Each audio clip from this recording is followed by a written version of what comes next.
Bom dia. Bom dia. Opa, bom dia. Bom dia a todos. Bom dia. A minha imagem não tá entrando.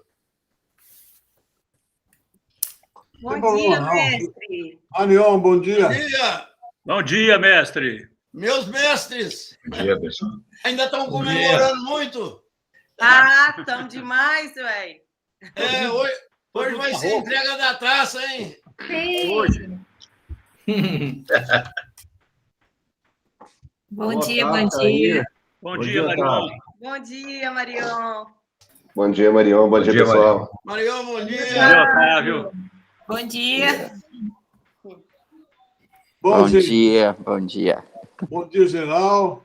Agradecendo a presença de todos. Muito animados depois de Rondônia.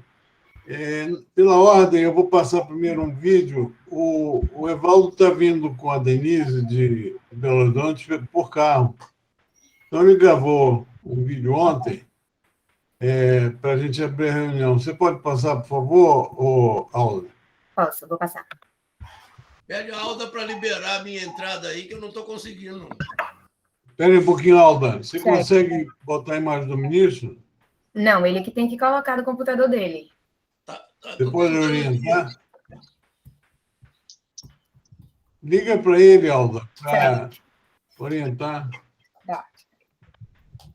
Enquanto isso, a gente pode ouvir o vídeo do Aldo, do Evaldo, tá? Pode passar.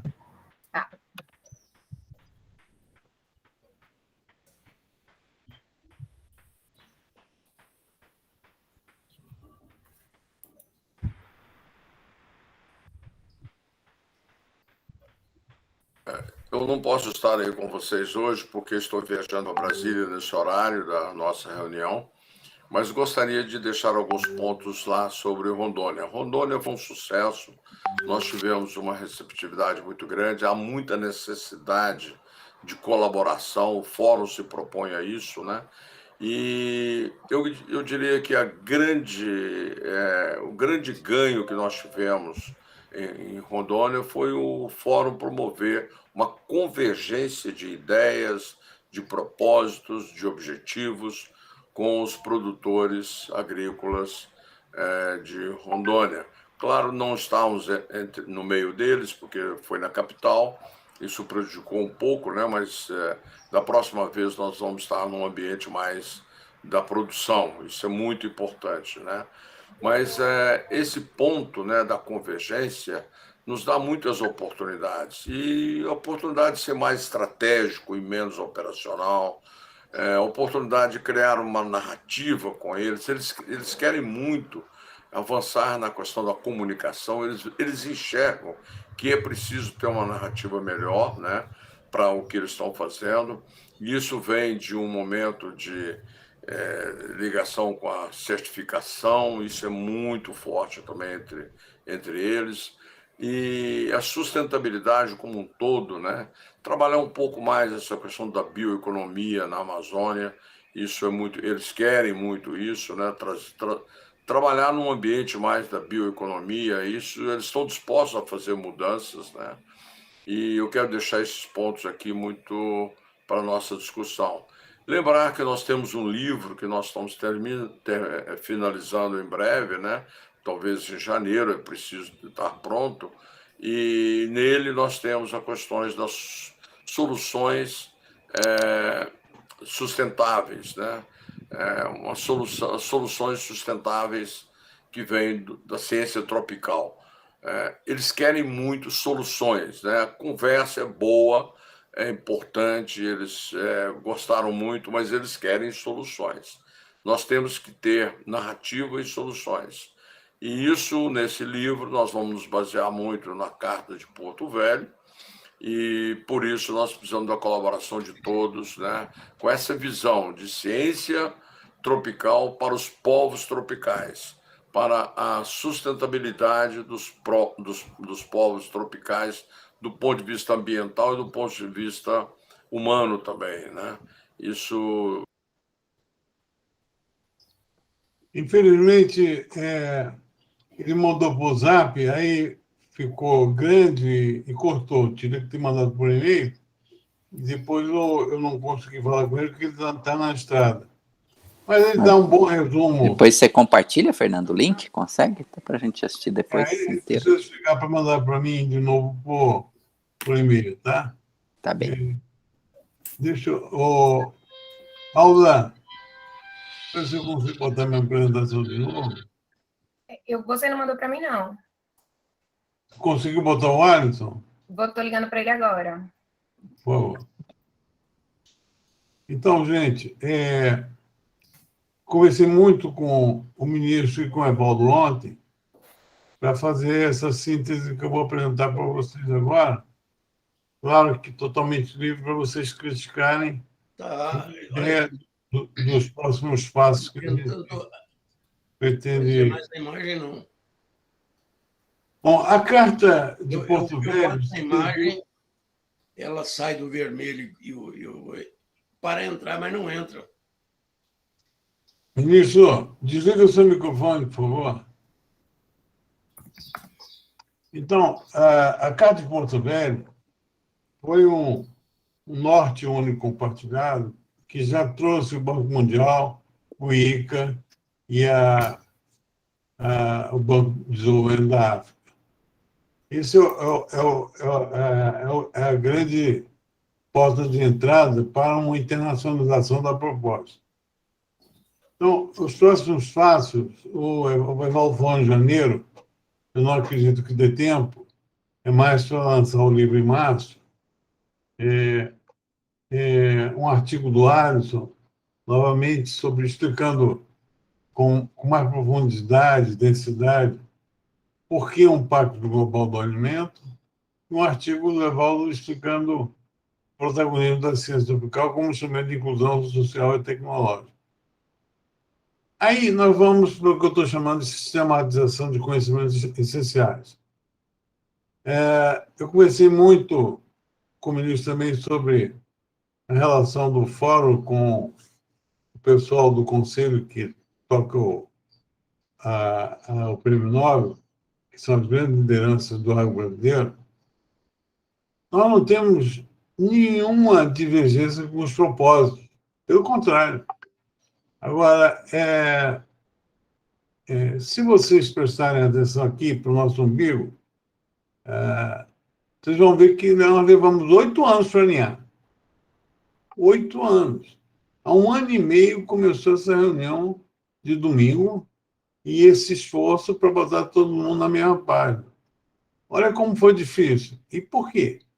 Porque a gente não consistiu, não documentou, não fez o alinhamento a partir de uma base documental sólida.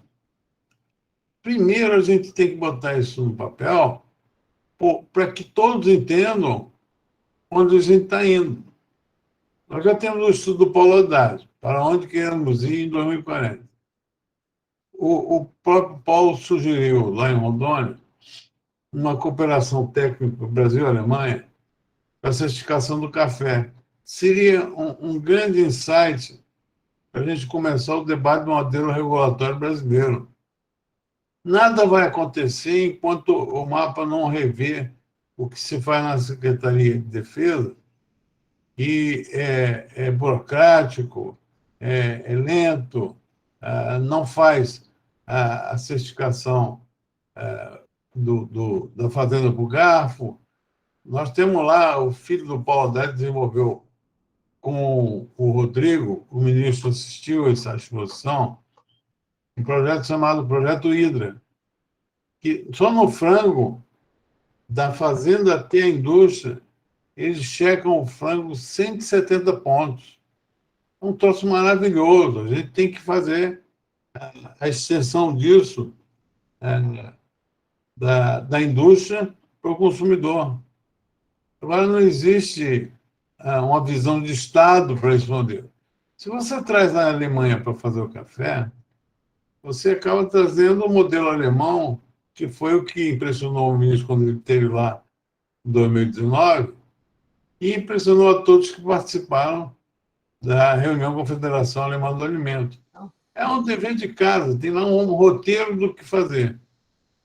Claro que temos que fazer à nossa feição, ao nosso jeito, mas as complexidades políticas, jurídicas, Não normativas. estou pegando, não.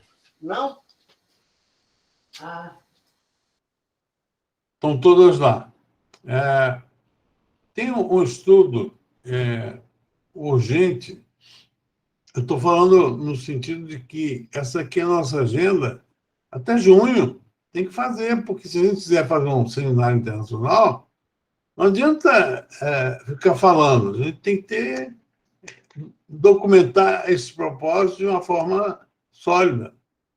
E esse estudo do Val, que precisa ser financiado, faltam 200 mil para isso,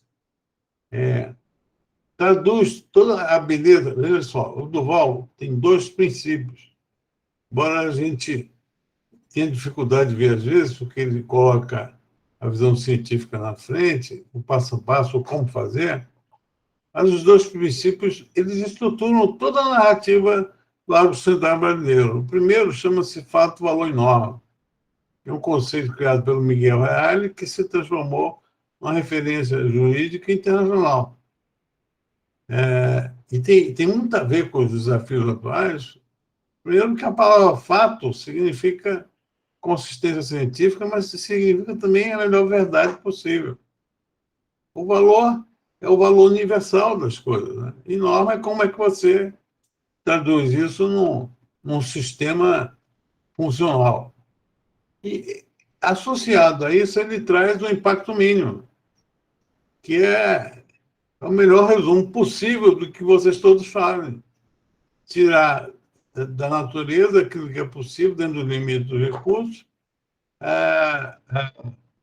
entregando mais alimentos, mais sustentabilidade. Então, esse estudo é urgente e precisamos financiá-lo.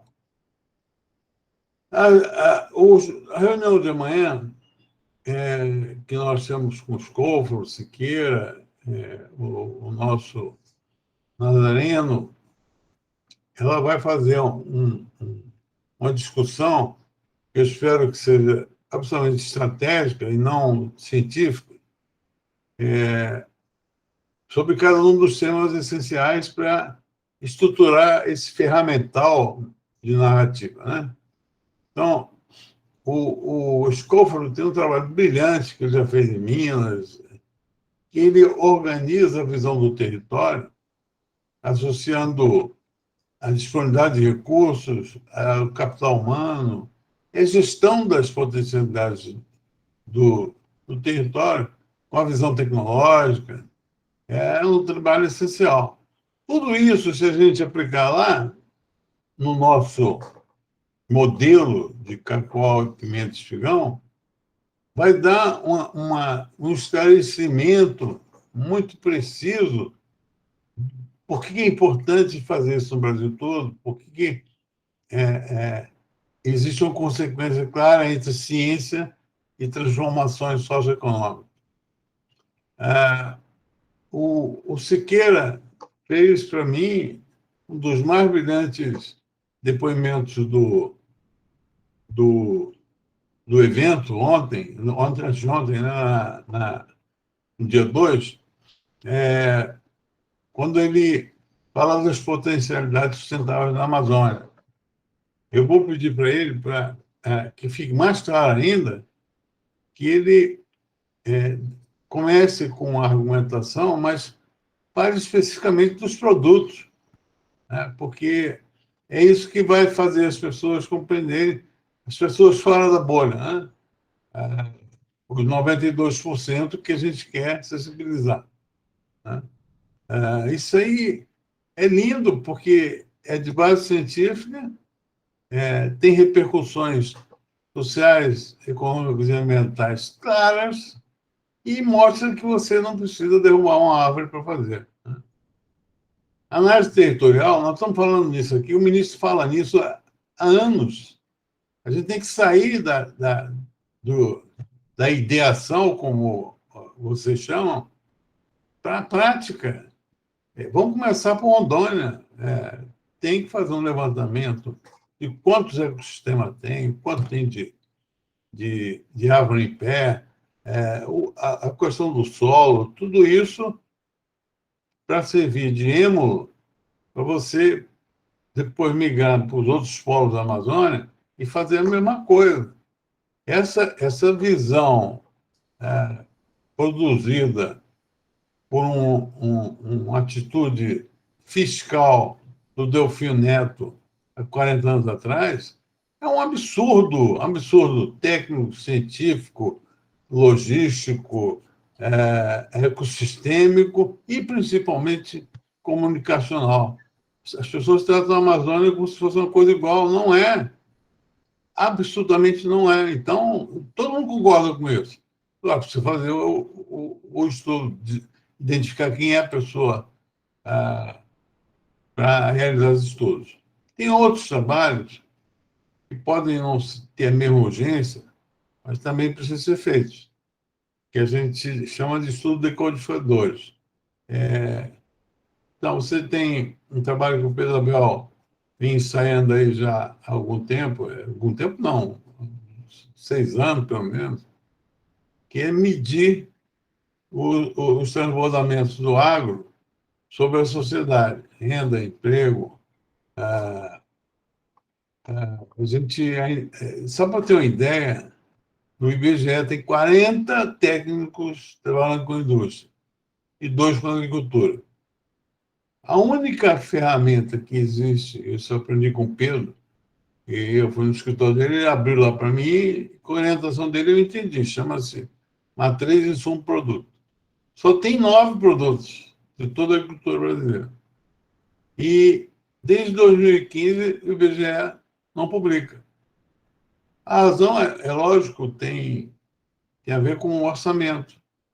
Mas a própria estrutura do IBGE mostra que o olhar é enviesado.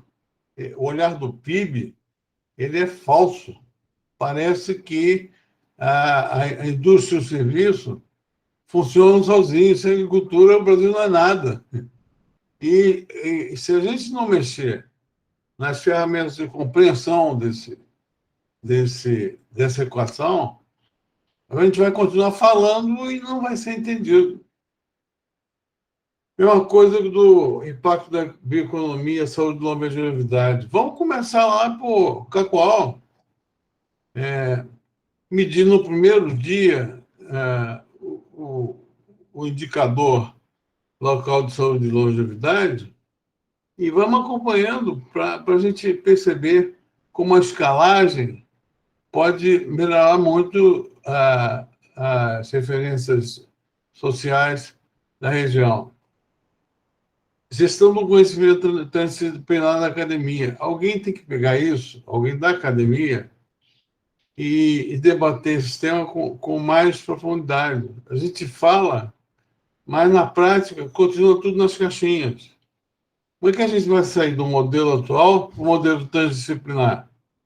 A gente vai fazer cases lá em Cacoal, mas é preciso que haja um debate acadêmico sobre isso. A questão da água, que tanto interessa ao ministro, a gente sabe que a água não vai acabar.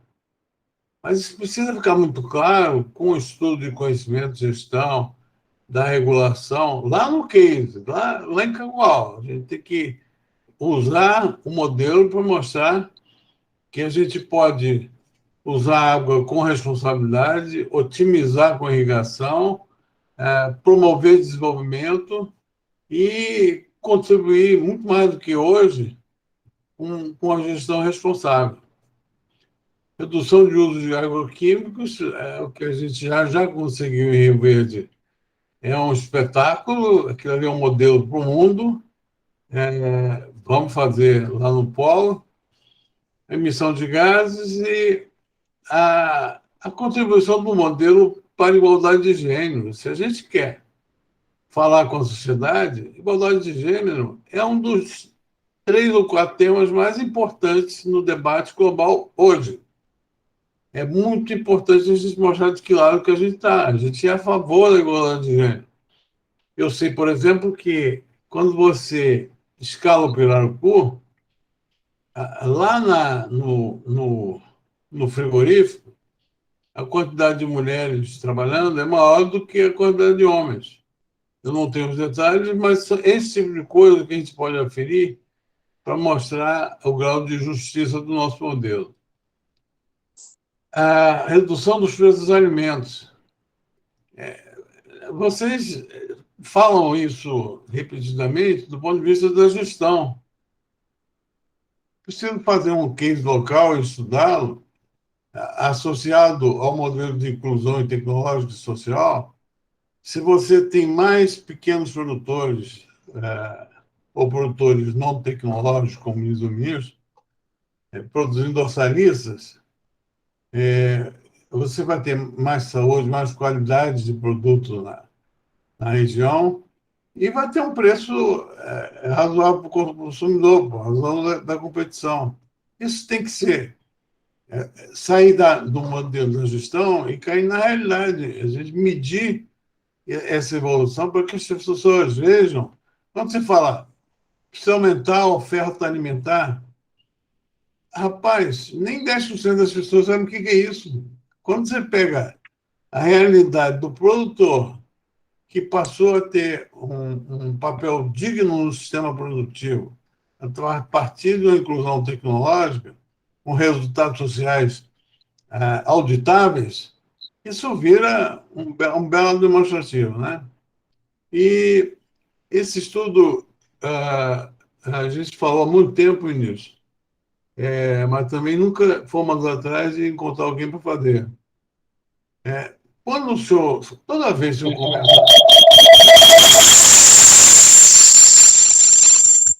Alô? Estão me ouvindo bem? Sim, Fernando. Sim. Estamos ouvindo. Toda vez que o ministro começa a falar sobre a transição do modelo temperado para o modelo onde entrou a agricultura tropical, ele explica, usando um termo lá, acrestação. Eu não entendo nada, mas eu tenho uma percepção exata do que significou. O que a gente precisa agora?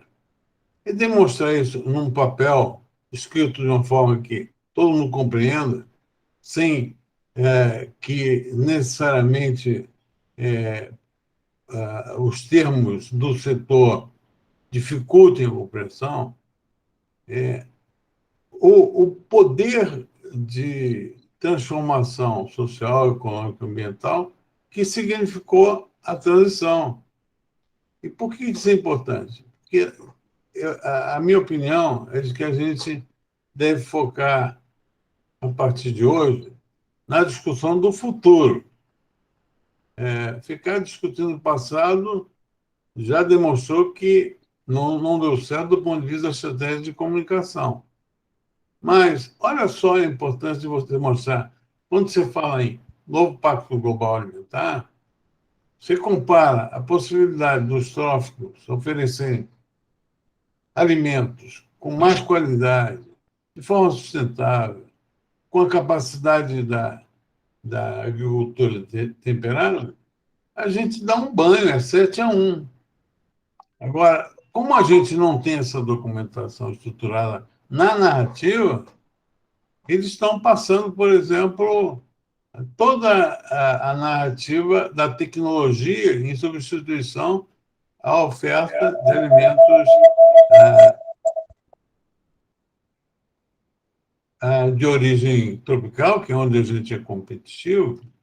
Eu estou preparando uma apresentação sobre as dezenas de tecnologias que estão surgindo para tirar uma fatia do mercado para as tecnologias que eles conseguem desenvolver no norte, tipo digital food, mas tem uma quantidade de coisas. E o nosso Rui, o Siqueira me mandou não sei se vocês viram, eu passei para todo mundo, um slide com impressão de carne, num modelo o mais moderno possível. O Rui matou a pau. Isso aí, eles querem competir com a gente no campo deles, que é o laboratório, tecnologia avançada. Eles estão fazendo isso levando a questão dos valores. Por exemplo, o hambúrguer de planta é ultraprocessado, não tem nada de ecológico, mas é vendido por oposição à carne, entendeu? Sem esse estudo, a nossa narrativa capenga. Sustentabilidade e saúde, novas tecnologias e a realidade dos polos, sempre você focando nos polos, fica mais barato, mais viável, mais factível e permite uma entrega mais rápida. E, por fim, comunicar e negociar na cultura. A gente tem que disputar a compreensão do que a gente faz no ambiente cultural, porque no ambiente do mind, da racionalidade, o ministro insistiu, não, tem muita gente que compreende o papel da agricultura. Sim, é verdade, mas, basicamente, são pessoas mais situadas no campo da liderança, mais informadas. Eu penso sempre numa realidade que é o seguinte, a tiragem do valor econômico é de 100 mil pessoas. Se você falar com essas 100 mil pessoas, são as mesmas que leem a página 2 do Estadão. Você falou com elas, você falou com o Brasil, que decide, né? Agora, falar além delas é que é o nosso desafio. Na minha opinião, eu gostaria que vocês fizessem uma análise crítica disso. A gente voltou de Rondônia com uma percepção melhor sobre os limites que a bolha impõe. A gente normalmente fica muito ciente de que a nossa verdade é a melhor verdade, mas não pensa fora da bolha. Eu acho que avançamos muito nisso aí. A gente conquistou uma pista de pouso para materializar as entregas.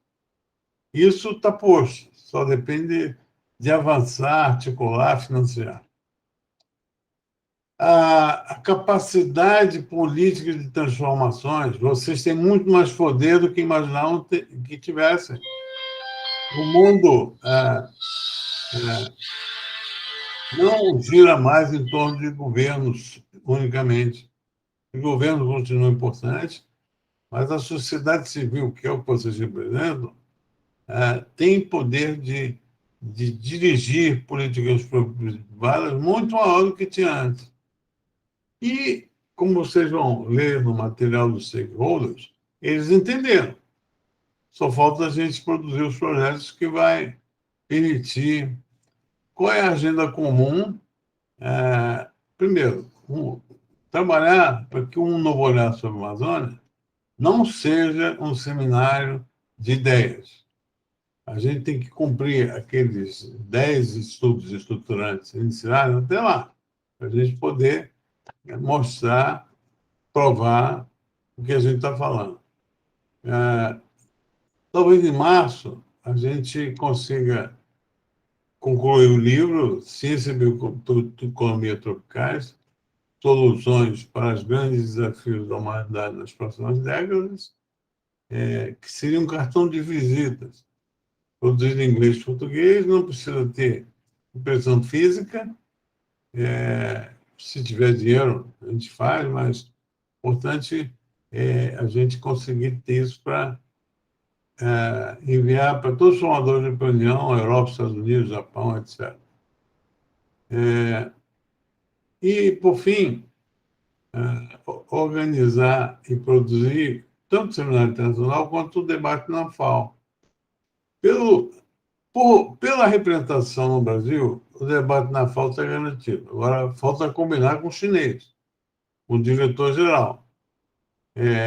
Se a gente tiver esse ferramental de documentos estruturantes, que vocês podem acrescer, claro, mexer, eu acho que a gente consegue atrair a atenção da FAO. E tudo isso passa por correr para que as entregas no polo aconteçam. A gente já tem as pessoas tão animadíssimas querendo fazer. Pronto, agora é com vocês. Fala, Siqueira.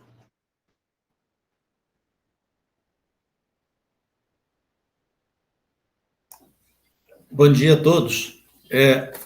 Só ativando meu sistema aqui, que eu estava no stand-by, né? Infelizmente eu não pude participar presencialmente desse grande evento lá na Rondônia, mas pude acompanhar parte do evento e vi com muito entusiasmo as interações e o engajamento das pessoas como resultado dessa ampla articulação que o Fernando conseguiu fazer.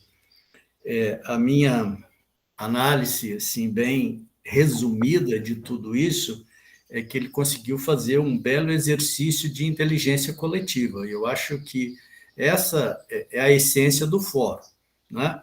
Eu comentei também que a gente teve, na verdade, pelo aprendizado, talvez pelo o fato da gente não estar atingindo os resultados esperados e pretendidos com outras ações, foi uma mudança de foco. A gente tentava colocar a ciência à frente, ou primeiro, para fazer essa articulação. Num determinado momento, a gente viu que aquilo não estava dando o resultado esperado e houve uma inversão. Então, o Fernando passou a avançar mais na articulação política dos atores, stakeholders, em torno, então, das demandas prospectadas e também de temas induzidos pelo próprio Conselho, como resultado dos seminários e etc. E o resultado dessa mudança foi essa ampla mobilização. Então, o evento foi muito produtivo e assim, um piloto muito legal, que como deve acontecer essas coisas. Eu tive duas participações, uma bem tímida e uma outra mais específica, que foi no painel 8, sobre os polos, né? Então, como o Fernando acabou de explicar, a gente tem um turbilhão de ideias, a gente tem narrativas bem consolidadas, mas a gente tem a dificuldade de converter esse processo de ideação em ações concretas, né? E é isso que a gente vem buscando. E os polos é o instrumento dessa materialização, do que a gente está tentando estruturar e alcançar e fazer acontecer. Então, a minha fala foi mais a pedido do Fernando, na orientação específica dos polos em potencial ou das potencialidades da Amazônia especificamente, né? O que eu mencionei é o seguinte, fazendo uma longa história e extremamente complexa, curta, é o seguinte fato: o Brasil precisa da Amazônia para se desenvolver, né? No entanto, a Amazônia se divide entre essa imensa potencialidade, eu diria quase infinita, quando a gente considera as possibilidades de negócio, o tamanho, a grandeza dos recursos naturais de toda a natureza que tem naquela região e a profunda desigualdade que tem lá. Por todos os indicadores que você olha, a região, os seus quase 30 milhões de habitantes, está muito atrás do resto do Brasil. E em vários desses indicadores, até mesmo abaixo do Nordeste, que sempre foi uma referência para a gente de região com ampla carência e dificuldade. Então, esse é o grande desafio. E aí, aproveitando o raciocínio e o desenvolvimento muito experiente, profissional e maduro que o professor Haddad explora, o que a gente precisa buscar lá é criar ciclos de prosperidade recorrente, né? Apesar de ter ocorrido e de existir ainda inúmeros empreendimentos e projetos grandes e pequenos de grande sucesso na Amazônia, eles não têm sido suficientes para reduzir essa desigualdade, para promover um desenvolvimento mais equânime daquela região, né? Então, precisamos criar ciclo de prosperidade recorrente. E é nessa lógica, então, que a gente vem trabalhando nos polos demonstrativos, né? como a ideia do polo ele é movido pela ciência, ele é science-driven, né? A gente busca, então, a gente está chamando hoje de racionalidade científica. Gerar conhecimento, aproveitar o conhecimento já gerado para promover o desenvolvimento. E isso só pode acontecer quando a gente trabalha a ponta. Então, trabalha os produtores, trabalha o SEBRAE, trabalha as outras organizações que são catalisadoras desses processos ou desses empreendimentos de desenvolvimento. Obviamente, nós estamos falando de desenvolvimento sustentável, né? Outro conceito importante que a gente também trabalha na ideia de prospecção dos polos é essa catálise desse desenvolvimento endógeno, né? Que o SEBRAE vem fazendo isso muito bem e com o nosso envolvimento isso pode ser ampliado, né? Muito bem. Então, a Amazônia, assim, as cadeias produtivas que eu poderia chamar de sustentáveis, que já existem lá na Amazônia, são inúmeras, são várias, né? Para citar algumas, o açaí, produção de grãos de baixo carbono, o cacau, piscicultura, como foi muito discutida nesse evento, a pecuária intensiva sustentável, a bioeconomia tradicional e uma bioeconomia mais de conhecimento, são, então, as principais potencialidades. Aí nós estamos falando de bioenergia, como o DENE, estamos falando de reflorestamento também, que é uma questão muito importante se a gente quer construir uma narrativa convincente para a Amazônia, né? Enquanto a gente tem o estado do Amazonas, em que a floresta está quase que completamente preservada, a gente tem outras regiões em que o desmatamento foi muito intenso e continua acontecendo. Então, nenhum projeto, nenhuma narrativa vai ter sucesso se a gente ignorar isso, se a gente não colocar foco nisso que está acontecendo e que já aconteceu, ou seja, esse passivo lá. Se ele está certo ou errado é uma outra questão, tá? A ciência hoje ela já dá subsídio para poder dizer se eu quero preservar o bioma Amazônia, quanto por cento dessa área ou ecossistemas específicos eu preciso preservar? A gente já tem alguma orientação nesse sentido. Falando genericamente, e só pelo foco da biodiversidade, os estudos apontam que se a gente preservar 30% dos ecossistemas representativos, nós estamos protegendo a biodiversidade para as gerações futuras. Agora, isso é só um lado da questão, né?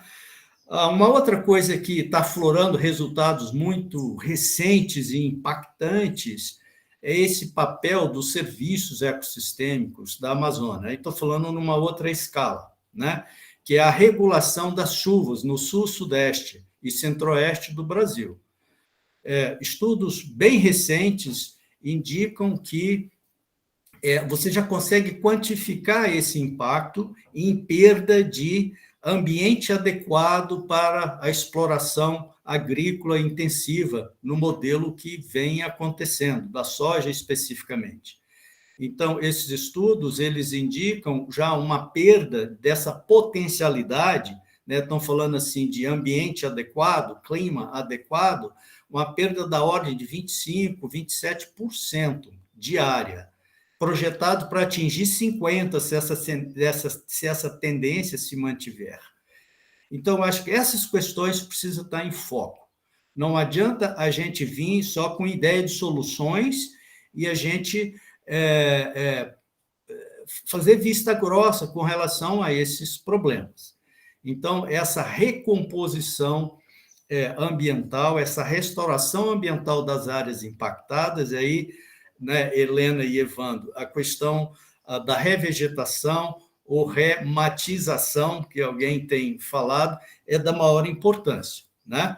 E tem uma dimensão assim muito grande. Agora, não é isso que vai salvar a Amazônia, embora isso pode se transformar em grande negócio, né?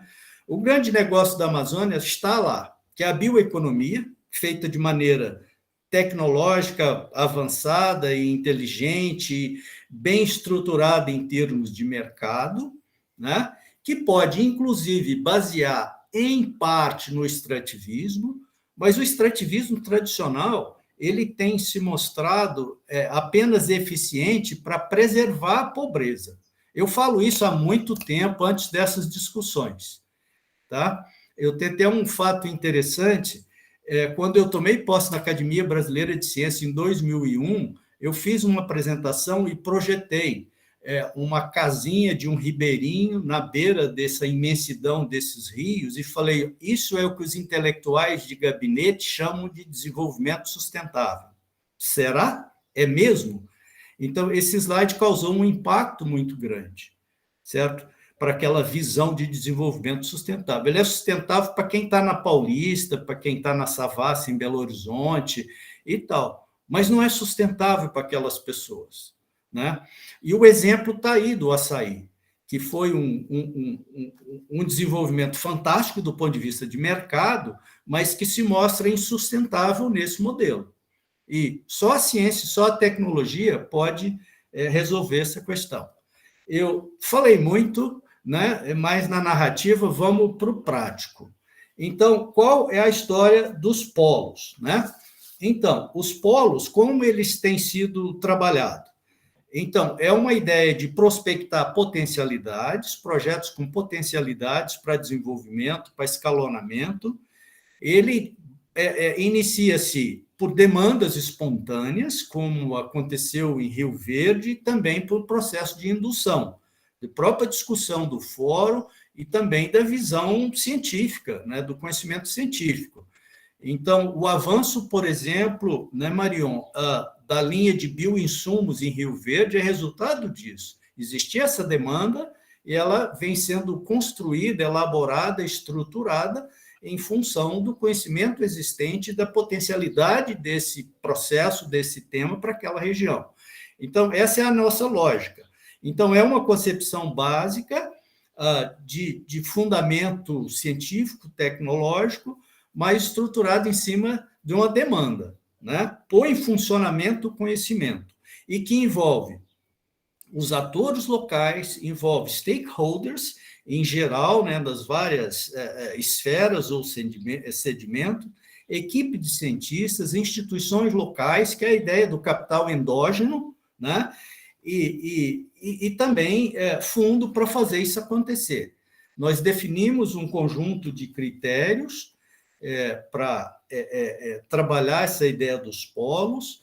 A nossa amostra é bem pequena por falta de força, de braço, mas a gente vem tentando, então, implementar pilotos e, a partir dele, ter um aprendizado.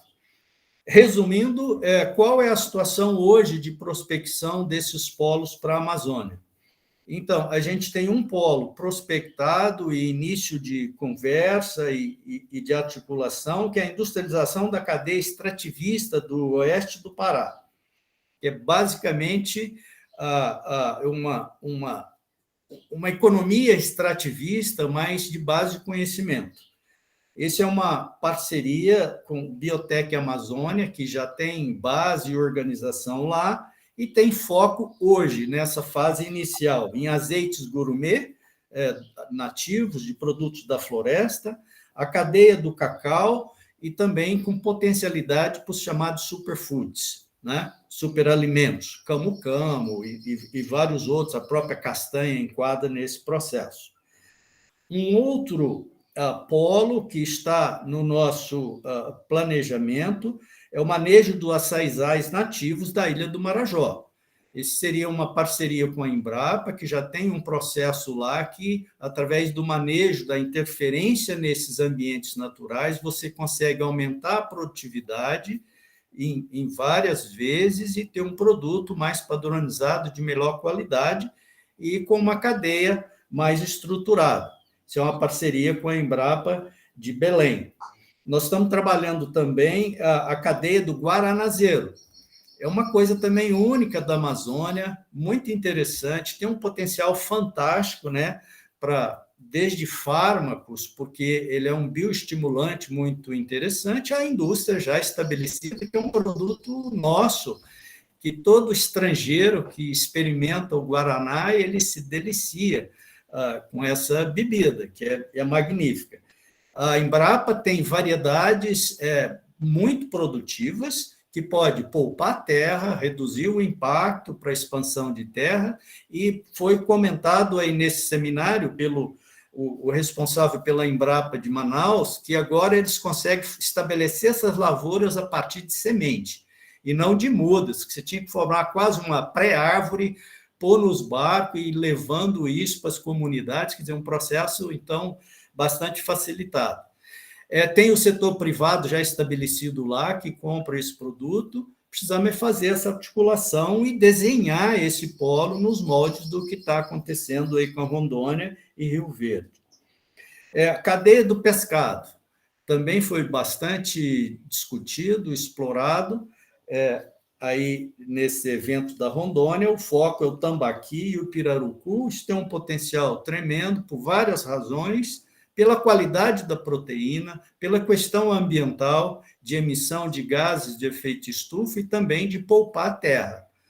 Quando eu comparo o que eu produzo de proteína de altíssima qualidade com a bovinocultura, por exemplo, isso é extremamente vantajoso. E também ele emprega mais gente, envolve mais gente. Agora, um empreendimento, é uma cadeia, o Sebrae já está muito engajado nisso, a Embrapa, ele só funciona se for feito de maneira muito correta. Você tem problemas de manejo, você tem problemas de parasitas e pragas, você precisa estabelecer essa qualidade, você precisa dominar a estrutura de mercado, né? Desde frigorífico a logística de distribuição e aparência, enfim, do produto, né? O Fernando gosta muito do conceito do Cod Academy, né? Fazer, então, a Academia do Pirarucu e, por que não, do Tambaqui também, né? Isso é futuro, e nós estamos falando de futuro, alternativa para os consumidores, né? Essa semana eu tive um debate com alguns amigos que são mais contra o consumo de carne, por várias razões, e quando saiu essa tecnologia disruptiva, não sei se já pode chamar isso de tecnologia, mas esse processo disruptivo dessa carne de laboratório, a questão de que o que a gente precisa no mundo hoje não é parar de comer carne, ou não coma que isso faz mal para o ambiente ou para a sua saúde, mas sim dar liberdade aos consumidores e à sociedade. Isso só se faz com informação. Então, temos e vamos ter que continuar produzindo carne da melhor maneira possível, do ponto de vista de segurança alimentar e ambiental, mas precisamos criar alternativa para aqueles que não são adeptos a esse tipo de alimento. Eu acho que essa é a visão de futuro que a gente precisa trabalhar, e não estar fugindo disso porque faz mal, prejudica o ambiente, emite metano, né? Por último, dos polos, estou terminando, viu, Fernando? Estou monopolizando a reunião, mas azar seu que me deu a palavra. Muita competência. Recuperação de áreas degradadas. Então, não adianta a gente ficar investindo em projetos novos, em sistemas novos e fazer vista grossa a essa realidade, porque toda essa imagem negativa que foi criada, ela foi criada basicamente em função dessa devastação, desse uso irracional que aconteceu na região. Então, nós temos que enfrentar esse problema também. E essa recuperação de áreas degradadas é uma área imensa que já sofreu essa degradação. Uma boa parte dela, entre 20% e 25%, está em processo de regeneração natural, com muito sucesso, que é coisa que não acontece em qualquer lugar do mundo, mas acontece aqui pelo banco de semente, pela dinâmica ecofuncional que tem essa região, permite essa regeneração natural. Então, a gente tem hoje aproximando de 8 a 9 milhões de hectares de floresta em estágio de regeneração espontânea natural bastante avançado. Isso é importantíssimo. Isso é um capital da natureza da maior importância, porque esta floresta tem um potencial muito grande de sequestro de carbono, tá? Ela vai voltar a ser a floresta original do ponto de vista de biodiversidade E de serviços como um todo? Não, não vai, mas ela pode chegar a 80%. E o importante aí é o custo. O custo desse processo é um custo bem menor. Então, essa linha nossa de recuperação de áreas degradadas, ela passa por esse reflorestamento, que além desse aspecto tem a questão da conformidade ambiental. Nenhuma iniciativa nossa na Amazônia vai ter sucesso se a gente não estiver plenamente em conformidade ambiental. Falou-se muito aí na Rondônia na certificação. Não tem o menor sentido falar de certificação de cadeia A ou B se o produto, a região não estiver com essas regras de compliance bem estabelecidas.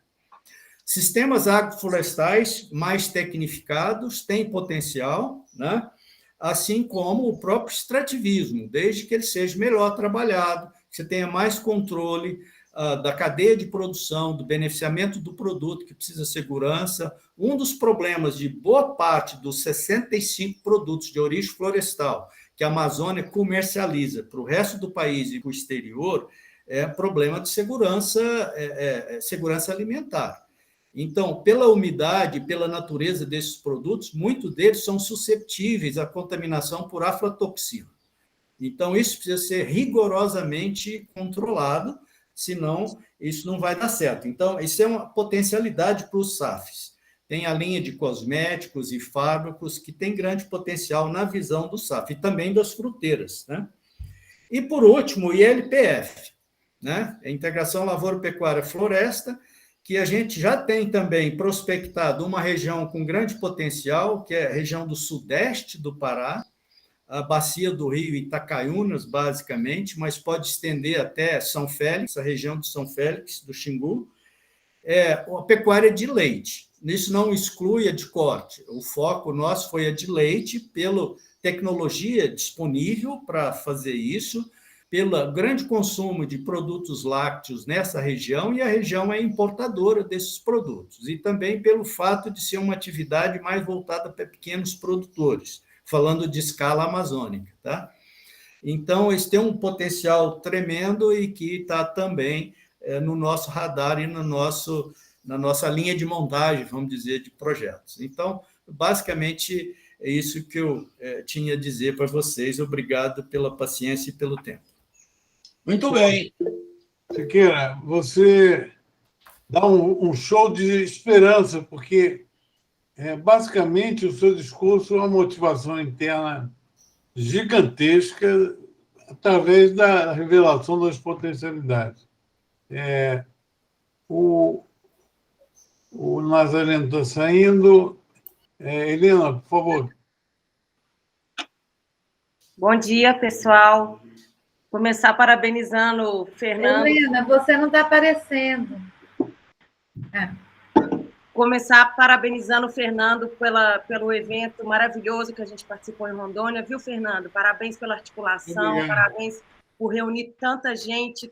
Aprendemos demais, foi uma oportunidade incrível, além do prazer de conhecer muita gente pessoalmente que a gente não conhecia ainda. Marion foi uma delas, né, Marion? Foi um prazer te conhecer pessoalmente. Viu? Marion, prazer.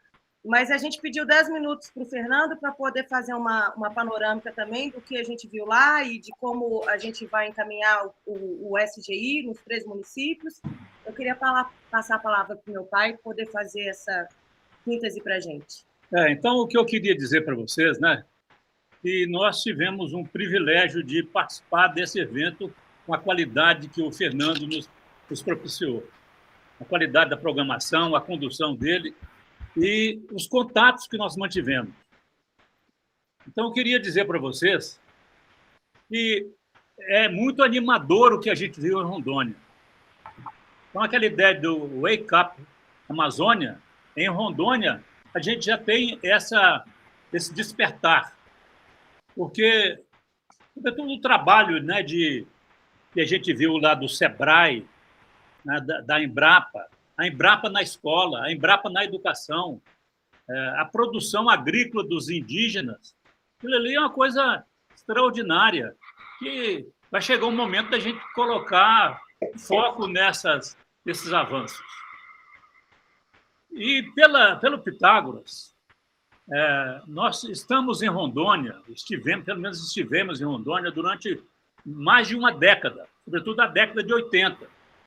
E como Rondônia é um estado muito jovem, certamente a gente deu uma contribuição para a criação de um ambiente evoluído e receptivo que a gente viu lá. Nós operamos escolas em Rondônia com grandes organizações brasileiras, dentre elas, por exemplo, a Eletronorte, durante muito tempo.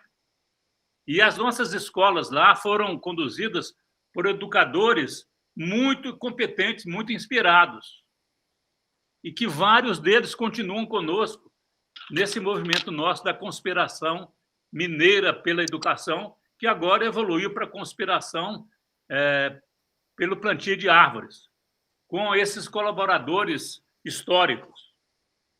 Bom, então a gente viu esse ambiente lá no fórum, no seminário. E quando a gente visitou uma escola, a Lele e eu, a escola estadual Murilo Braga, e fomos recebidos lá pelas professoras, pelos alunos, cerca de 150 alunos no auditório, e a gente viu que a escola é muito, muito evoluída. Não é alguma coisa que precisa de uma estimulação. Nós vamos dar uma contribuição para que eles continuem nessa pegada de uma escola que foca na pedagogia de projetos. Os alunos continuamente, de todas as faixas etárias, são incentivados a realizar projetos de cunho científico, de sustentabilidade social. E esses projetos são expostos quase como uma escadaria, um corredor, onde tudo isso é registrado. A tal ponto que nós nos comprometemos a contribuir e vamos começar a mandar material para a Escola Murilo Braga. Então, eu tenho certeza que, assim como essa escola, quando a gente vê, né, um exemplo isolado, a gente pode extrapolar que a rede de escolas públicas certamente vai estar receptiva para apoiar todas essas iniciativas louváveis do Encontro de Rondônia. Vocês se lembram que nós recebemos, durante o evento, um material produzido pela Embrapa, pelo SEBRAE, que é um material precioso para trabalhar nas escolas. O agro para estudantes. 10 temas para tornar o ensino mais atrativo, tendo o agro como foco. Um material muito, muito bem feito. Então, certamente, nós vamos sugerir que as escolas, a rede de escolas públicas, principalmente, adotem esse material. Assim como adotem um livro que o Cláudio Moura Castro está começando a produzir, nessa abordagem, né, da escola colaborando para o encontro dos caminhos do agro. Então, a gente pode ficar otimista que nós vamos conseguir muita coisa.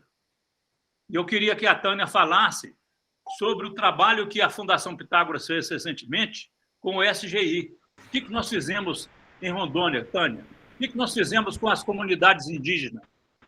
Bom dia para quem eu ainda não cumprimentei.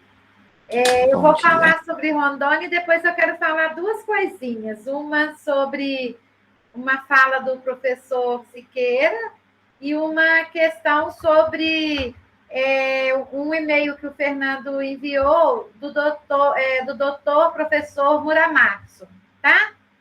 Então, sobre Rondônia. Rondônia, a Fundação Pitágoras ficou em 2011, 2012, 2 anos, na cidade de Guajará-Mirim. Guajará-Mirim é uma cidade que fica na divisa da Bolívia, a 4 horas de Porto Velho. É uma cidade que tem... O que divide a cidade da Bolívia é um rio, e nesse rio, na cidade do outro lado, que pertence à Bolívia, a cidade tem o mesmo nome da cidade do Brasil, só que pronuncia Guaiará-Mirim, na Bolívia, e Guajará-Mirim, no Brasil. Essas duas cidades são irmãs, então o que acontece? o comércio da cidade de Guajará-Mirim. Guajará-Mirim é uma cidade que não tem comércio, o comércio é todo feito na cidade da Bolívia. E toda a parte de educação e saúde da população é feita na cidade de Guajará-Mirim, no Brasil. Então, é uma cidade que ela tem escolas indígenas, escolas que atendem os filhos dos bolivianos, escolas que atendem os brasileiros e escolas que atendem crianças, porque não sei se vocês sabem, mas Rondônia é um estudo de caso no Ministério da Saúde, por ser o estado que tem mais pessoas surdas e mudas. Então, em Rondônia, é comum você encontrar escolas como em Porto Velho, Guajará-Mirim, que nós estivemos, a escola inteira são com crianças surdas e mudas. Então, nós fizemos a implantação do SGI em escolas que as crianças são surdas e mudas, fizemos em escola indígena e fizemos nas escolas das duas cidades, que são 14 escolas em Guajará-Mirim e 14 escolas em Porto Velho. Essas escolas, elas melhoraram bastante os seus resultados, o IDEB era bastante baixo, elas cresceram em média de 1 a 1,8 cada escola, e sendo que normal elas teriam que crescer, pela lógica, 0,2%. Então, assim, foi sensacional. Nós implantamos em 14 escolas de Porto Velho, 13 escolas de Guajará, 5.000 alunos de Guajará e 7.000 alunos de Porto Velho. Temos depoimentos, né, de educadores, desses educadores, depois eu posso até socializar com vocês. E nos municípios que nós vamos trabalhar agora, que são o trio, né, parceiro de Rondônia, nós vamos utilizar os facilitadores desses 2 municípios, que são pessoas que fazem acontecer, trabalhar de forma melhor aquilo que eles já fazem. Posso falar dos outros 2 assuntos? Claro. O assunto que o professor José Siqueira falou e que me acendeu um alerta aqui, que eu achei muito interessante, que eu vi muita sinergia. A Fundação Pitágoras faz parte de uma rede que chama Rede Mondó, que é o Abrace o Marajó, que são os 16 municípios do Marajó, onde diversos parceiros pelo Brasil, tipo Fundação Pitágoras, Google, bancos, diversos parceiros, estão abraçando o arquipélago por causa dos índices de... É o pior lugar do Brasil para se viver a infância e é o lugar do Brasil que tem o maior índice de suicídio juvenil. E aí foi feita uma pesquisa lá numa das reuniões que eu participei da Rede Mondó, que ela também acontece semanalmente, foi feita uma pesquisa e o que a comunidade mais entende como seu pertencimento, que é aquilo que eles se identificam lá na ilha, e aquilo assim, que quando não tem nada, é o que faz com que eles se sustentem e tenham alimento, é o açaí. Então, o açaí é como se fosse a joia da coroa para eles. Quando não tem nada para comer, o açaí é a solução. O açaí é a solução para N coisas nessa comunidade. Então, a Rede Mondó entendeu o açaí como um meio de empregabilidade, de pertencimento. Eu acho interessante o professor José Siqueira fazer essa linha de ligação entre o projeto, entre a Rede Mondó e a Embrapa, que o senhor colocou lá de Belém, né? Porque seria muito mais fácil essa comunhão aí de propósito. Tanto é de propósito que nós já fizemos 2 jornadas do SGI lá no município de Breves, que é a capital da Ilha do Marajó, né? E uma das coisas que eles... na semana passada, que foi a jornada, que a secretaria criou de reconhecimento para uma das formas de reconhecer os funcionários e professores é o Vale Açaí, para vocês verem como que açaí lá tem um reconhecimento de importância. Então, assim, Vale Açaí, se a pessoa fizer um projeto legal, Se a pessoa se destacar em algo que ela fez na gestão dela, ela ganha o Vale Açaí. Então, assim, eu achei isso, não sei, então um link talvez, professor Siqueira, e se o senhor quiser, depois eu te dou o contato da responsável que está à frente disso. Eu acho que quanto mais sinergia, melhor. Bom, então eu queria, só para a gente já venceu o nosso tempo que a gente tinha pedido, comunicar à turma que pouco antes da reunião começar, o Fernando disse que nosso mestre Paulinelli vai fazer uma pequena intervenção para poder ajudar na questão da dor na perna, né, mestre? E vai ser essa semana, e a gente tinha um encontro marcado para o dia 11, na Fazenda Alegria, com todos os nossos companheiros do Fórum do Futuro. E, obviamente, a gente não faz sentido ter esse encontro com o mestre numa condição, né, que ainda é em recuperação. Então, a gente vai adiar esse encontro para o ano que vem, para meados de fevereiro. A gente vai receber todos na Fazenda Alegria, até para ser um encontro de abertura do nosso fórum, e eu acho que vai ficar mais adequado e confortável para todo mundo. Perfeito, gente. Ministro, tá bom assim com relação ao dia 11? Tudo bem, eu estou de acordo, não tem problema. Então, bom, vamos para frente. Tânia, me coloca também o contato da Rede Randon.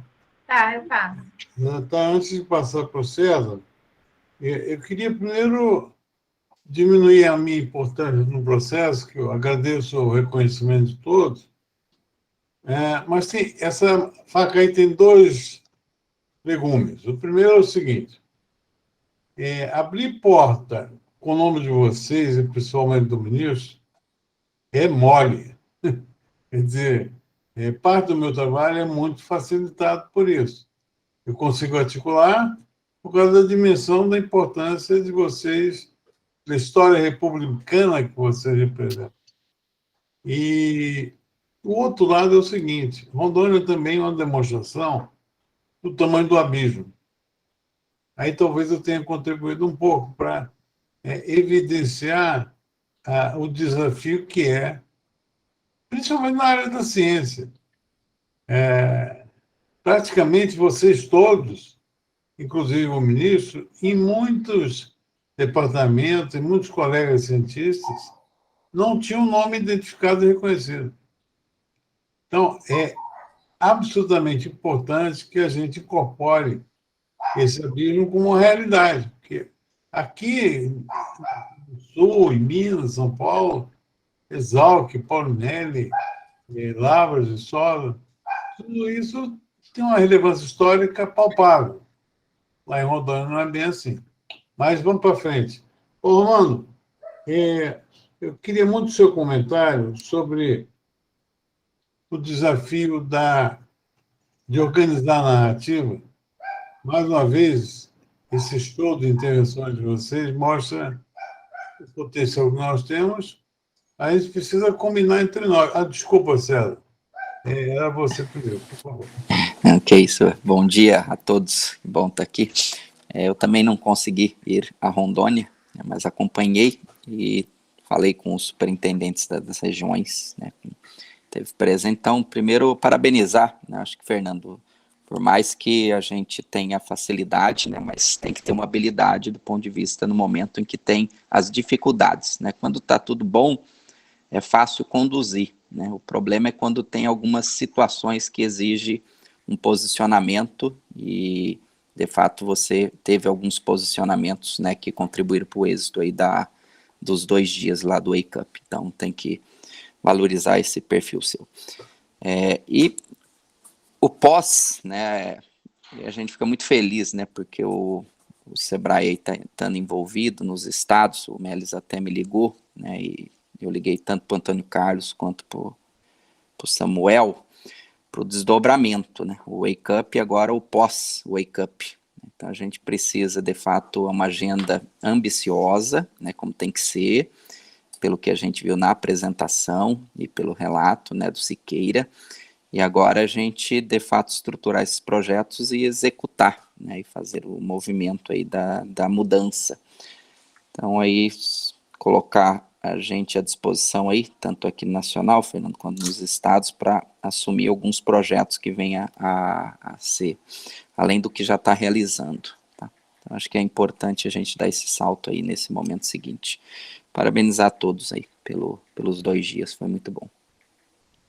Sempre lembrando, Cera, que não fosse o seu papel, que na verdade é quem fez toda a arquitetura de articulação entre nós e Rondônia, entre o conceito e Rondônia, tudo nasceu do seu empenho e da sua participação absolutamente importante aqui na reunião de domingo. Mas, Paulo, então, voltando à provocação, você que está desde o começo conosco, desde o primeiro dia, talvez seja bem posicionado para falar sobre isso. Você concorda com a ideia de priorizarmos absolutamente a documentação dessa inteligência coletiva, como o Siqueira fala, para proporcionar harmonização entre todos os atores, Fórum do Futuro, Conselho do Nobel, Rondônia, ter sempre uma resposta documentada para a gente começar o diálogo internacional a partir de referências bastante sólidas.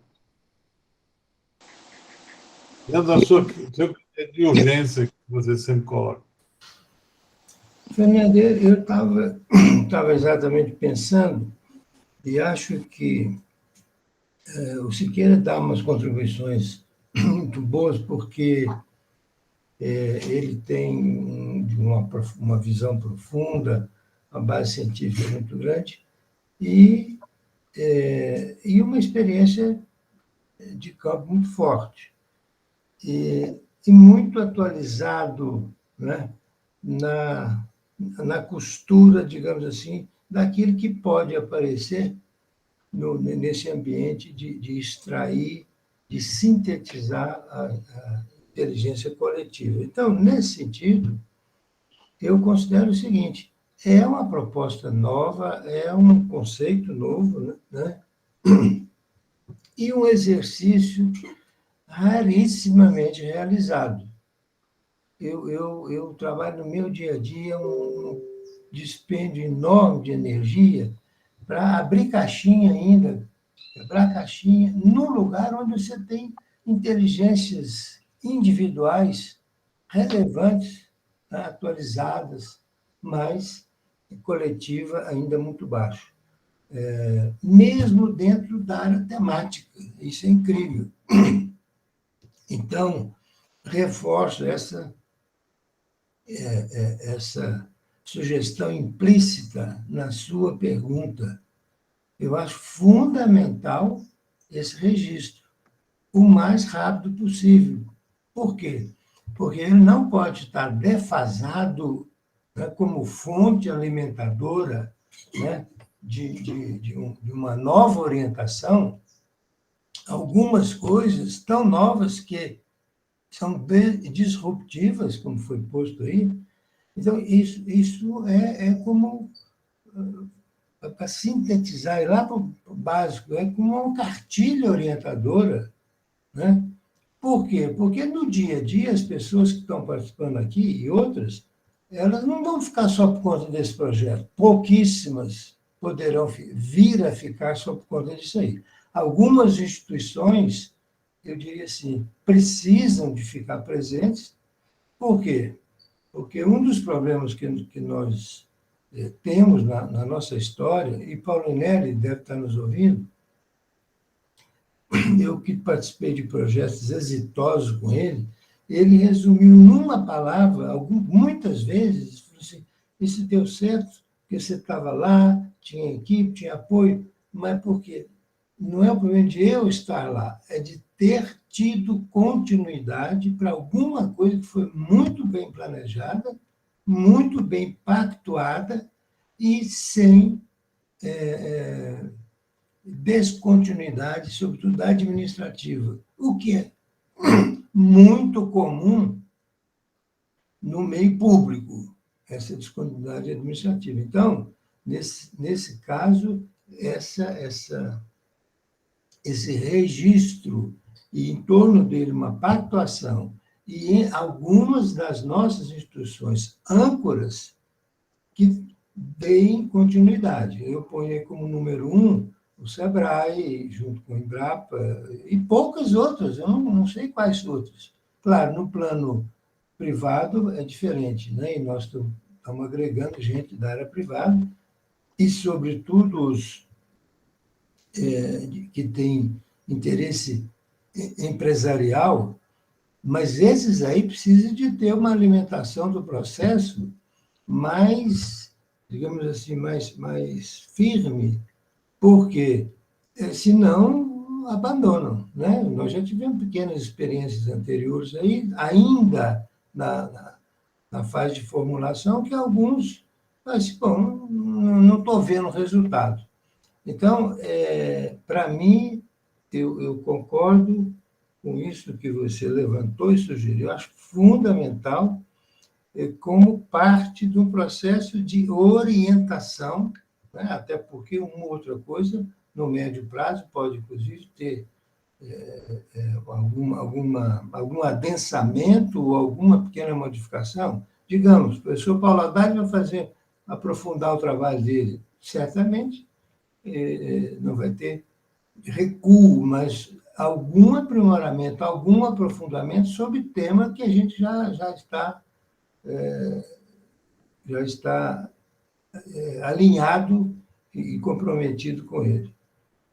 Então, nesse ponto, eu agrego essa palavra continuidade. Quando fala, por exemplo, sustentabilidade, você tem que ter permanência, esse processo nosso não tem sustentabilidade também se a gente não tiver nas coisas essenciais esse sentido de permanência, né? Pertencimento, permanência e sustentabilidade, para mim, eu sempre tenho na prática, é um processo permanente de pactuação. Não é uma pactuação original e ficamos ali, não. Tem que estar atento, né? Ajustes. Então, um ano, a natureza mesmo vem uma tempestade aí, no dia seguinte, a nível de projeto, tem que repactuar coisas. E pessoas, né? Que às vezes são chaves, que mudam no processo, se não tiver minimamente institucionalizada, a substituição fica complexa, né? Porque não é substituir pessoa por pessoa, é substituir agentes que carregam ideias, etc., por agentes que estão alinhados com aquilo ali.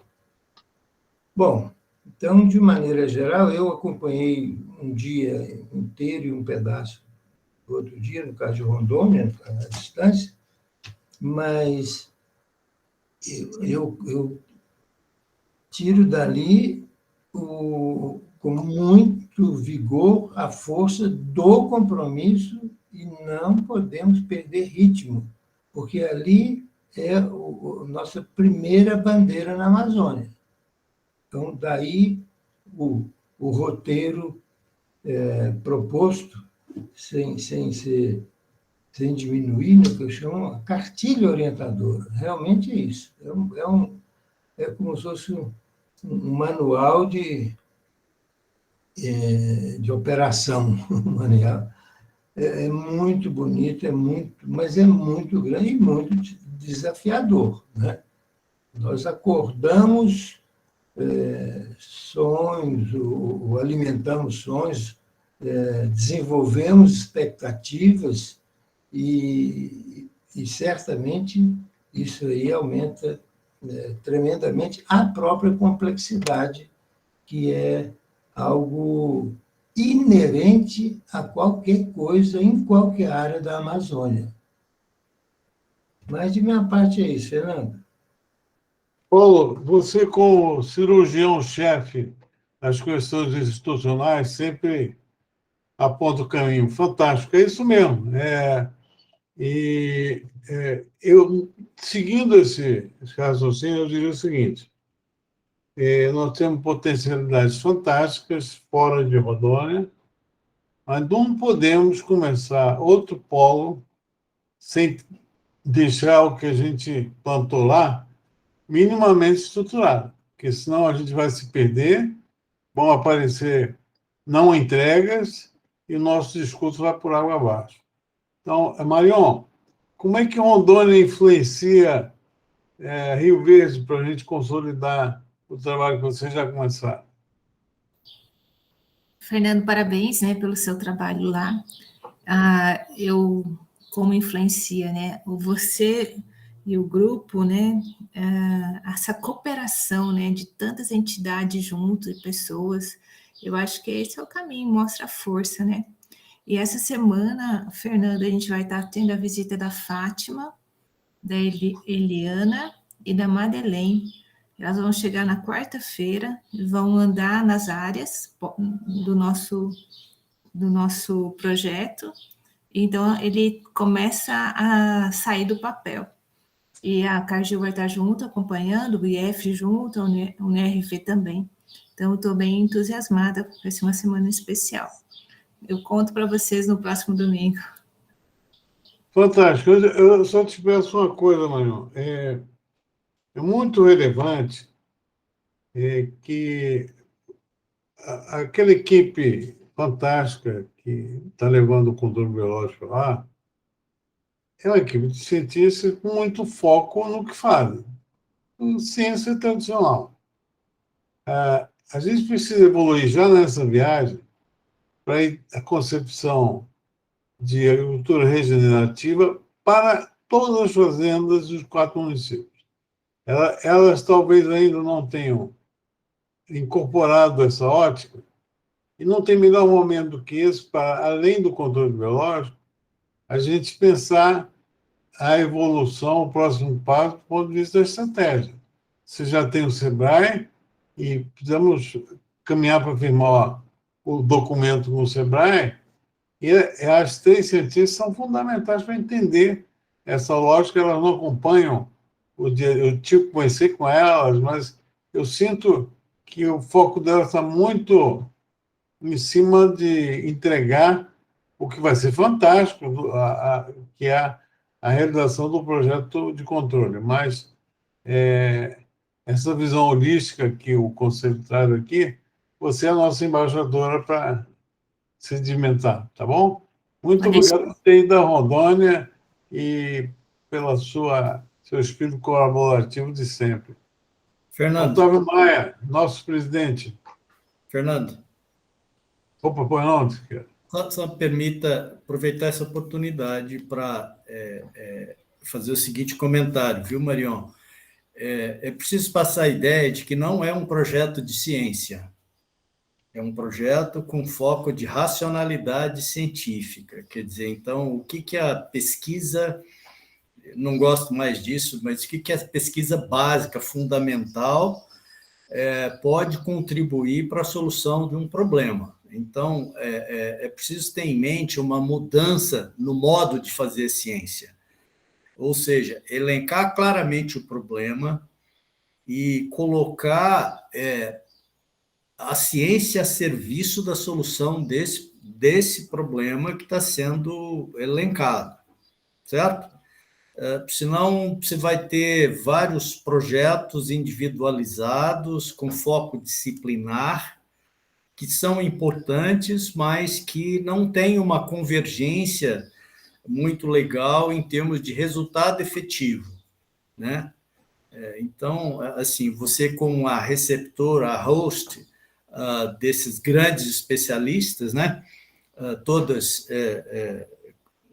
muito conhecidas, né? A Fátima, minha colega de laboratório, aliás, quero anunciar que ela foi eleita esta semana para a Academia Brasileira de Ciências também. Opa, que boa notícia! Então, isso para dizer que a pesquisa dela é uma pesquisa de valor e está perenizada agora no mundo científico. Então, aproveitar ao máximo, Marion, mas com essa visão, e não aquela visão de minúcias da metodologia e da pesquisa científica. Um foco para o problema. É o verticílio branco, é o que for, e o que cada uma pode contribuir para um avanço na solução daquele problema. Certo? Só reforçar esse ponto, viu, Fernando? Muito bom, Siqueira. Ninguém melhor que você para sintetizar o propósito. E quando você coloca os outros desafios, talvez fique mais fácil de entender. Tem que entregar emissão de gases, tem que entregar a escalagem da inclusão produtiva dos não tecnificados. Essa começa pelo ariete que elas foram. Elas que abriram as portas do sistema Rio Verde do ponto de vista científico. Agora, começa por aí, mas tem que ampliar. Muito bom. Fala, Rissete. É rápido, mas só tentando contribuir aí, Marion. No agro é muito forte o processo de unidades demonstrativas, né, de estruturação de unidades demonstrativas, e isso envolver os demais propriedades que estão ali. Então, é pensar um pouco como esse trabalho, ele de fato cria, né, unidades aí de demonstração da aplicação efetiva da tecnologia e trazer toda a região, né, para que possa, né, utilizar, né, de tecnologias que forem desenvolvidas aí. Só para quem não sabe, o César conseguiu com o Antônio Carlos, que é o superintendente do SEBRAE de Goiás, fosse conosco a Porto Velho, onde conversou com a Marion. Ele foi num bate-estica, ficou lá quase meio-dia só, mas foi muito importante. Foi uma reverência ao projeto, e eu tenho certeza que agora a gente vai deitar e enrolar com a Marion lá na frente em Goiás. Fala, Otávio. Bom dia, gente.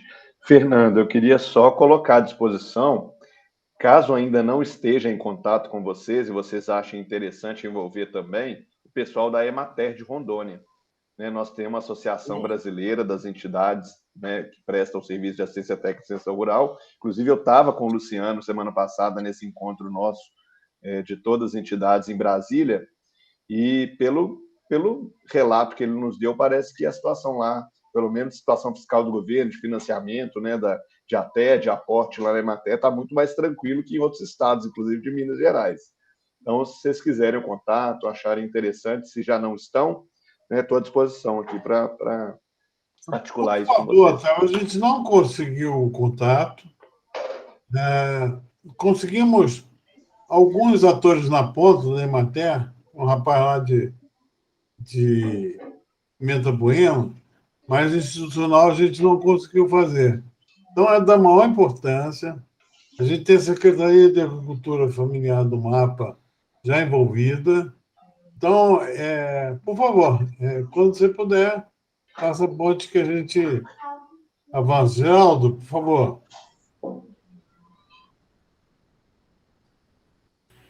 Estava mudo aqui, Fernando. Estou só acompanhando e satisfeito pelo resultado, né, Fernando? Acompanhei o material também que você mandou e fico muito satisfeito de estar aqui com vocês e parabenizar, né, pelo sucesso desse evento que vocês fizeram. Parabéns a todos. Obrigado, Geraldo. Antes de passar para o ministro, só uma síntese dos próximos passos. Nós temos, na dimensão dos projetos em Rondônia, a necessidade. São duas necessidades, na verdade. Alguns dos estudos que a gente falou precisam de fonte de financiamento, e o início, a estruturação em Rondônia passa por também um capital inicial que é crítico, que é aproveitar toda essa efervescência política que a nossa passagem por lá gerou e não deixar morrer, fazer contato com a ponta, os fazendeiros, quem quer entrar no projeto, iniciar o projeto de educação e cultura, porque senão a gente perde o ano letivo. São várias ações que vão dar fôlego, que a maioria dos stakeholders vocês vão ver que eu vou mandar para vocês a última forma, com detalhamento de todo o segundo dia, do que eles falaram. É emocionante, eles querem entrar. Agora, FAO e ICA, são meses de negociação, burocracia. Esse pessoal não faz projeto para a semana que vem. Agora, temos alguma chance mais veloz aí com a Cargill, seguramente, e também com o Banco Itaú. Esse ainda num nível interessante, o cara adorou, mas numa instância ainda inferior do processo decisório. Cargill não, Cargill já estava falando com muita firmeza da sua participação. Nós precisamos de 500 mil, pode ser um dinheiro partilhado, pega um pouco daqui, um pouco de lá, e para a gente, pelo menos até março, botar esse barco na rua. Esse é o próximo desafio. Vinícius, nós estamos 7 minutos depois da cerveja. Opa, então tá bom. Olha, bom dia a todos aí, porque minha imagem acho que não está chegando. Deve ter tido... Só ouvindo você, ministro. Deve ter havido algum problema aqui com a minha imagem. Às vezes a moça vem limpar o microfone aqui, desculpe, limpar o computador, e depois eu tenho que ligar outra vez, religar todo, porque ela limpa muito bem limpo tudo que faz. Mas, olha, eu quero dar os parabéns aos companheiros, especialmente aqueles que puderam ir conosco lá, em Rondônia. Eu acho que o kickoff foi mais do que dado, o despertar foi mais do que caloroso. E a minha observação, eu tenho conversado com o Fernando, é que eu fiquei muito satisfeito porque as instituições ficaram harmonizadas. A Emater não apareceu lá, Otávio, mas o secretário foi. E eu conversei longamente com ele. Ele me deu boas notícias com relação à possibilidade da Emater lá. Até gostei. Foi pena que eu tivesse sabido disso mais tarde, porque eu estava colocando a Emater de Rondônia como uma dessas em crise. E me parece, pelo que ele me disse, que ele tem condições de nos ajudar, sim, e importante.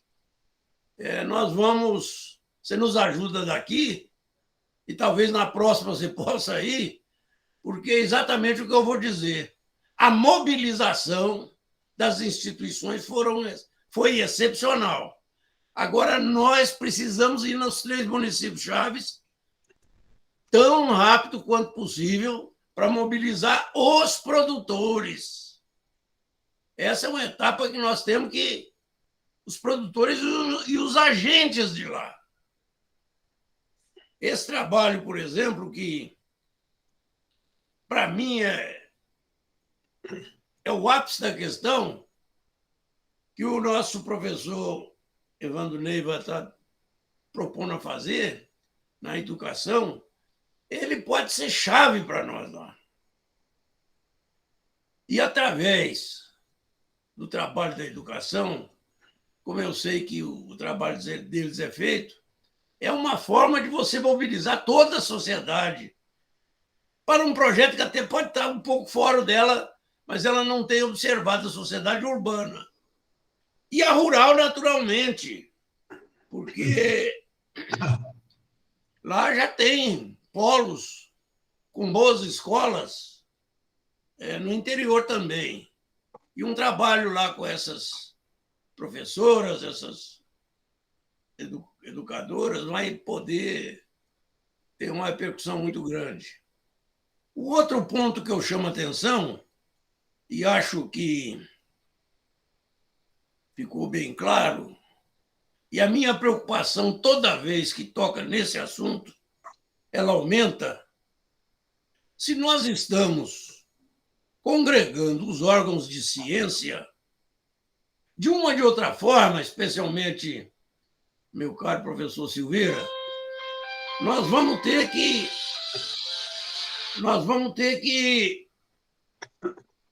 conseguir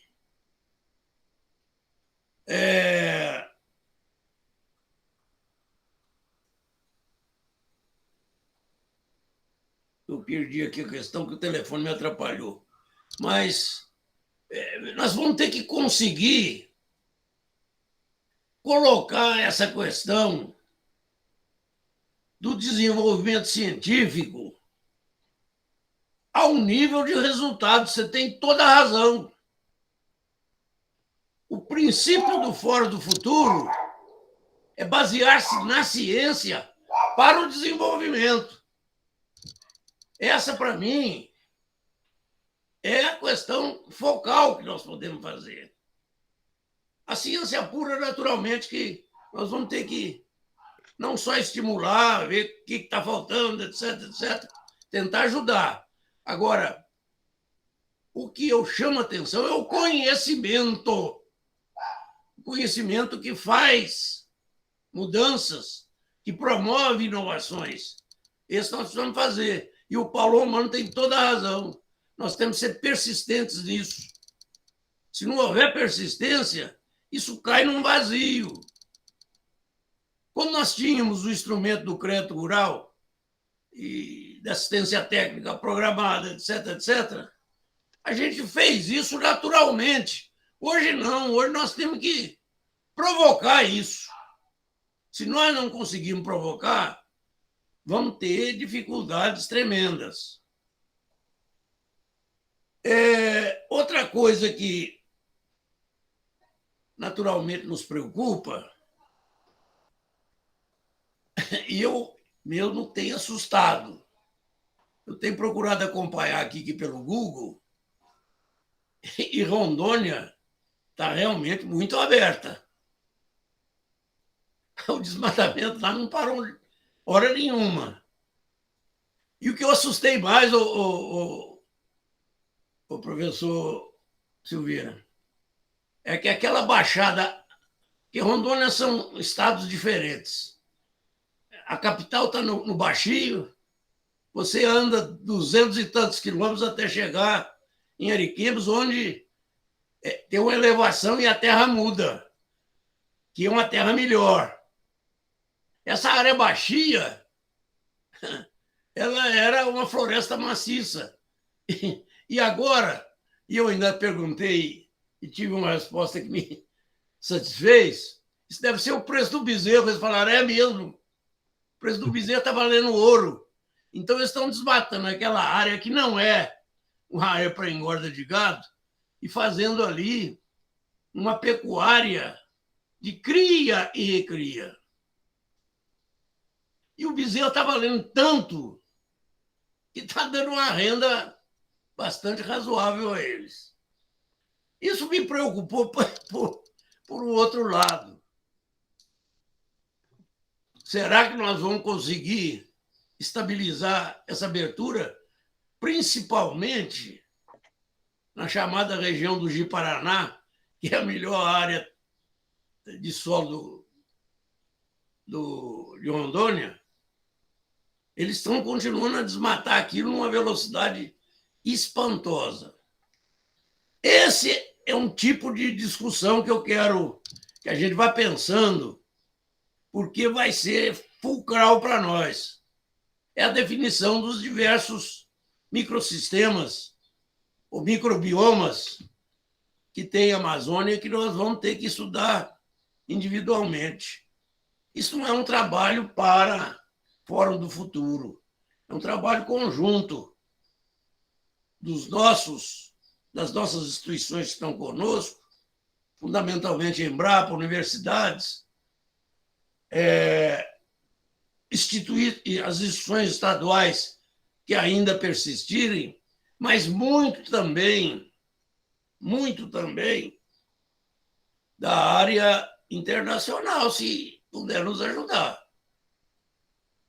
Porque não é fácil fazer um estudo ali num clima e numa região tão variada quanto aquela, e principalmente acabar com esta visão de que a Amazônia tem 51% do território nacional, que não é isso. Rondônia não tem 100% de Amazônia. Você tem a Chapada do Parecis, que ocupa uma parte importante de Rondônia, e que está lá, crescendo a produção de soja, de tudo. É na Chapada, não é na floresta. A floresta lá de Ji-Paraná, essa, o avanço em cima dela está continuando. Eu gostei também, o Fernando me mandou, não sei se mandou para os outros, Fernando, as avaliações dos órgãos que estiveram conosco lá. Achei muito importante. Todos eles.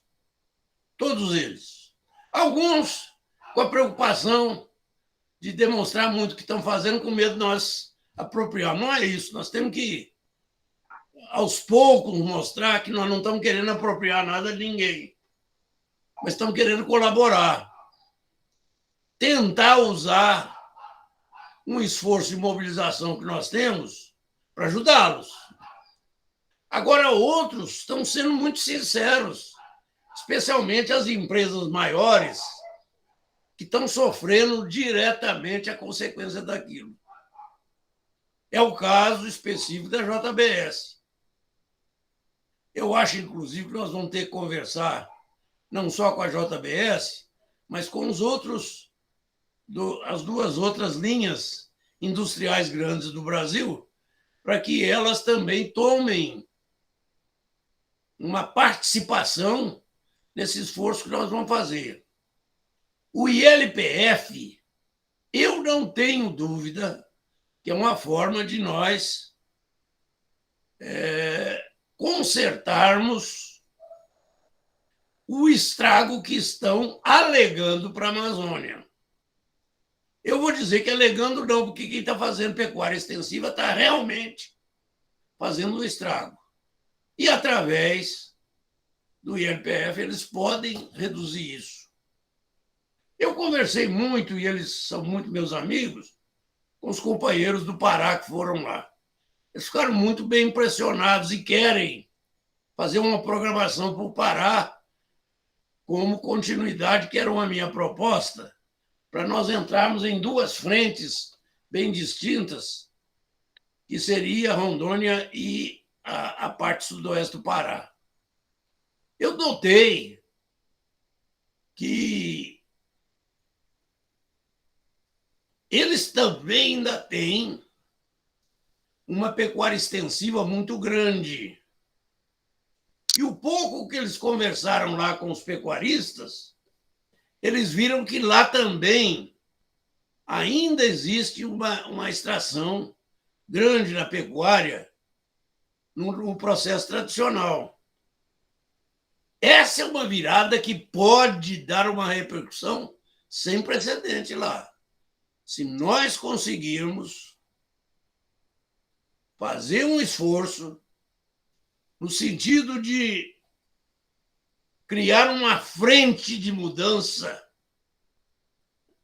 na pecuária, nestas duas regiões, eu tenho certeza que vai dar uma repercussão muito grande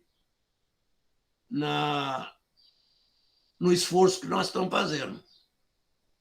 Como os caras estão realmente convencidos de que essa tecnologia é boa, nós temos que apressar isso.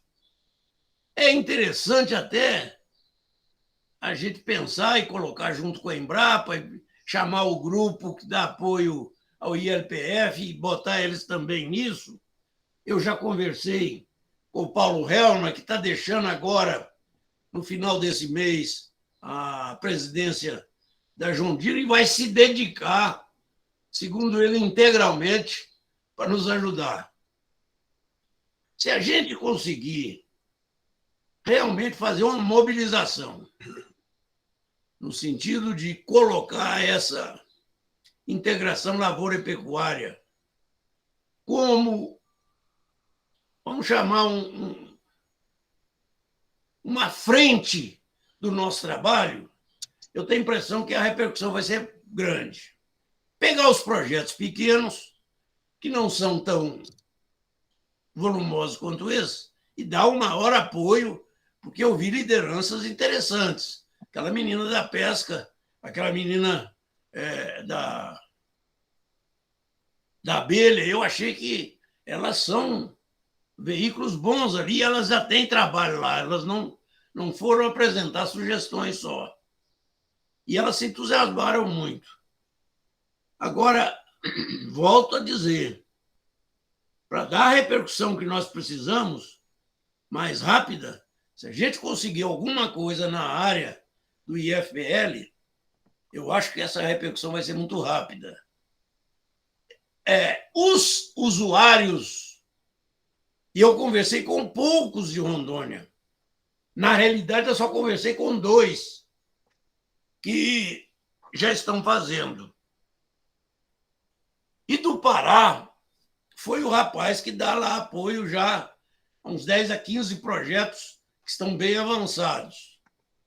Eu acho que seria um bom começo se nós ampliássemos essa frente aí para um número bem maior e que a coisa começasse a aparecer. Porque a grande vantagem dessa tecnologia é que ela muda a renda do cara que está em queda, é uma reversão de expectativa com relação à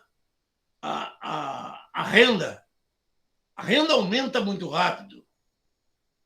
O meu primo que estava lá, ele tem um levantamento econômico da propriedade dele e a renda aumentou violentamente. Não é feita por ele, é feita por uma entidade que ele contratou. Então, olha, é por aí. Eu acho que nós temos que aproveitar essa chance. O despertar está pronto. Confesso que gostei da posição dos órgãos que estiveram lá. O governo do estado participou pouco, o governador mandou me dizer que estava em viagem, e eu soube que estava mesmo, que ficou sem graça porque ele não pôde me atender, mas não sei nada. Eu queria mostrar a ele o que a gente ia fazer lá, para ele não ficar também pensando que nós estamos entrando lá sem para fazer alguma sombra ou qualquer coisa. Não era isso. Por outro lado, eu também gostaria de chamar a atenção para esse fato que, para mim, é importante. A próxima etapa, nós temos que estar lá nos 3 municípios e fazer reuniões com os produtores. Vocês vão assustar com a qualidade daqueles produtores. Eles estão realmente organizados e eles são muito competentes. Eu fiquei muito satisfeito porque nominei 4 companheiros e, na reunião final ou de conclusão que nós tivemos, o Fernando estava junto, eu entreguei realmente a evolução do projeto ao interesse e à participação deles. Falei, olha, nós temos dificuldade, vocês estão aqui num extremo brasileiro, não é fácil para nós. Agora, a mobilização das entidades é com vocês. E eles foram todos claros, eu gostei muito disso. Vamos agora mobilizar com vocês o sistema produtivo, o produtor em si. Forma que era essa observação que eu queria fazer e deixar bem claro que o Fórum do Futuro tem desafios. E, aos poucos, a gente vai abrindo, pelo menos, a oportunidade de responder esses desafios com essa participação que vocês estão nos dando e esse apoio que vocês estão nos dando. Muito obrigado. Ministro, eu vou transformar a sua fala numa convocação. Eu vou pedir aos parceiros lá que a gente se organize para fazer um evento de mobilização dos produtores ainda em fevereiro. Tudo bem. a gente precisa identificar 20 fazendas de gado, 20 de piscicultura e 20 de café. E o Cicobi topou associar isso a um evento de assembleia deles. Como eles têm lá 80 mil afiliados no estado todo, vai ser um belo começo. Vamos ver se a gente faz isso em fevereiro, tá bom? Ótimo. Gente, muito obrigado. Bom domingo. Foi excelente mais uma vez. Abraço, pessoal. Para vocês. Um abração. Até amanhã, né, ministro? Até amanhã. Na Emater. Vou estar lá amanhã, se Deus quiser. Tchau, pessoal. Um bom Deus, domingo até mais. também. Tchau. Tchau.